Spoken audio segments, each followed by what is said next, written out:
what happens when business strategy is not taking you far enough, fast enough. You're in this standstill where you're like, the stuff I've been doing isn't working anymore. What do I need to shift? How can I change?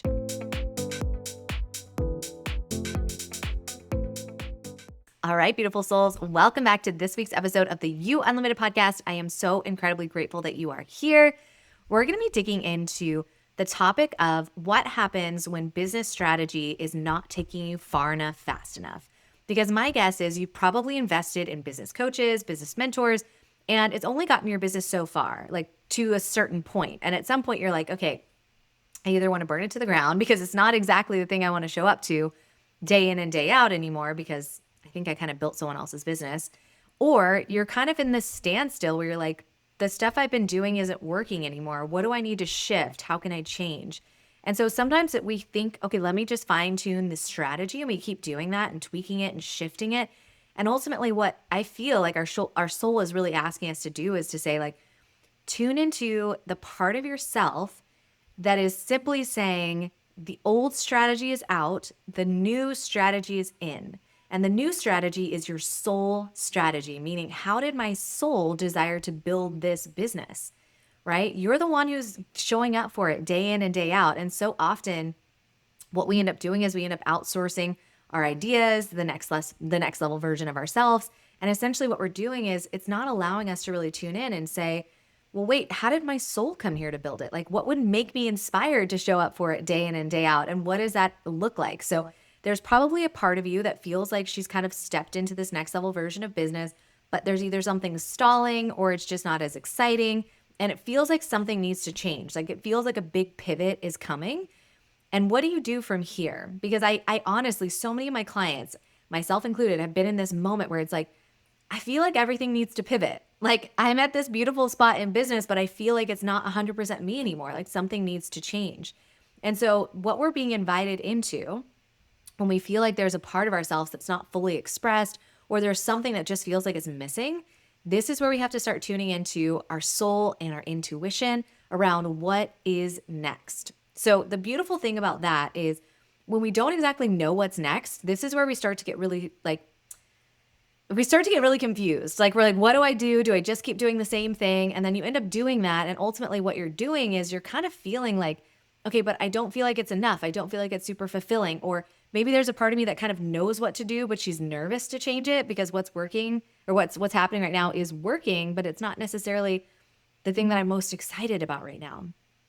All of this is feedback, right? We're going to start to outgrow the things that are no longer in alignment with our soul. And it's really important for us to start to tune into what is that thing that's in alignment with our soul. So one of the things that I love to do when I feel like I'm kind of at a standstill or I'm at a pivot or I'm not really sure what to do next is channeling. And essentially what you're doing is you're asking your angels and guides and your highest self to basically tell you what's next. What do I do with these next level version? And what do I do to step in this next level version of success? Because I don't have the answers. So guide me. What does that look like? How can I lean in? How can I stop overcomplicating this? How can I start to really tune into what's next for me? So with channeling, this is something I actually did a masterclass on. It's an incredibly potent, powerful, and honestly easy technique that not a lot of people utilize. And if you haven't done it, I would 10 out of 10 recommend dropping into the show notes and downloading that masterclass on learning how to channel. And if you do know how to channel, but you're kind of curious, like, how can I amplify what I'm already doing? Because maybe I'm not getting all the answers that I need. I would definitely download that channeling masterclass as well. This is something that I've gotten so much feedback from clients on of just saying like, I didn't know it could be this easy. Like I did not realize the answers were right on the tip of my tongue. All I had to do was just tune into my angels and guides and be like, oh, okay, it's right here. Perfect. So I would absolutely recommend that. It's something that I'm so grateful that I do for myself in business as well. I do it on behalf of my clients too. So when I'm coaching, when I'm mentoring, I'm not just saying, what does Christina think I should do?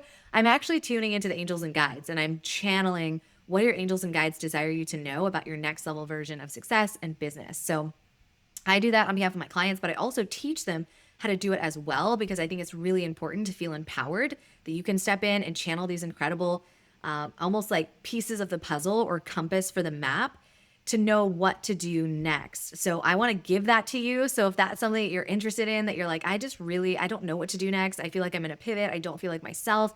but I feel like there's something next, like something is coming, I would love for you to tune into that. It's absolutely going to change the game for you. And I think it's something you can use in business and in life. So I 10 out of 10 recommend that tool.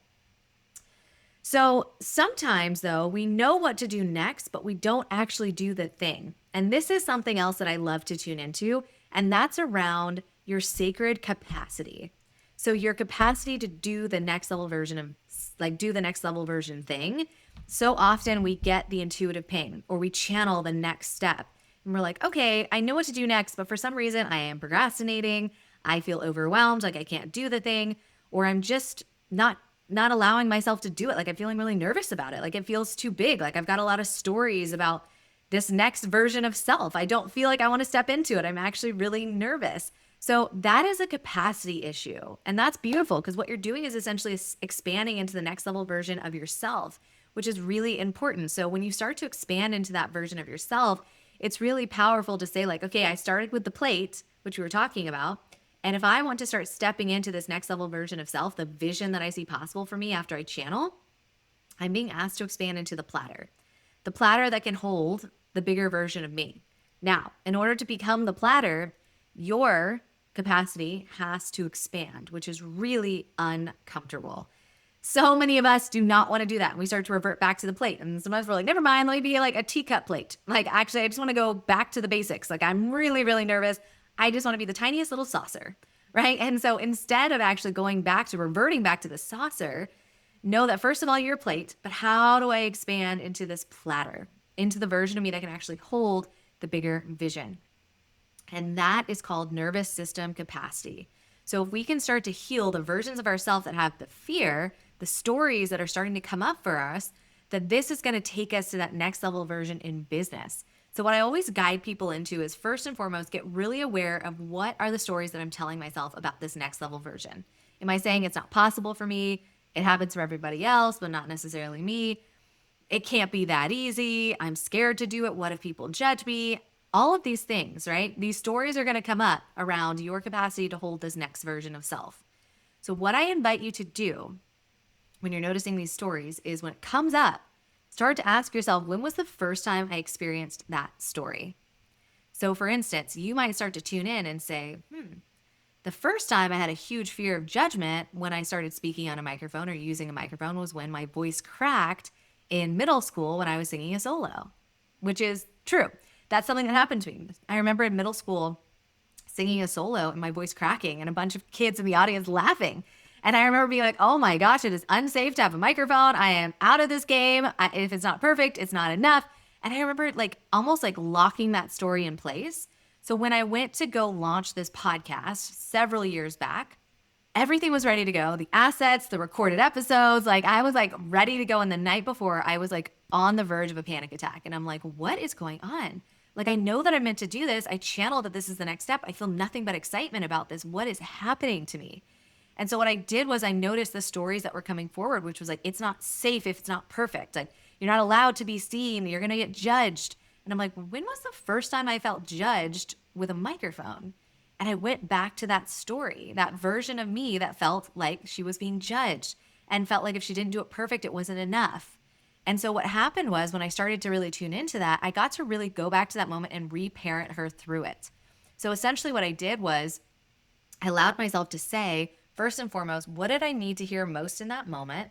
So you could do one of two things. You can either say, I'm going to have the moment happen exactly the way that it did, but I'm going to reparent myself through it, meaning I'm going to actually go back into that moment and say, hey, you did your absolute best. Like, think about all the people that we're talking about, or the people that talked about your voice cracking. Did they get up to the mic and say like, hey, like, I'm going to do the thing. I'm going to do the big scary thing. Were they in the arena or are they in the sidelines and telling you how you should do it when you're in the arena? They have no frame of reference. So ultimately their opinion doesn't really matter. But can you take the opinion of someone that you really deeply admire that gets up on that microphone every single day? That's when it starts to really matter.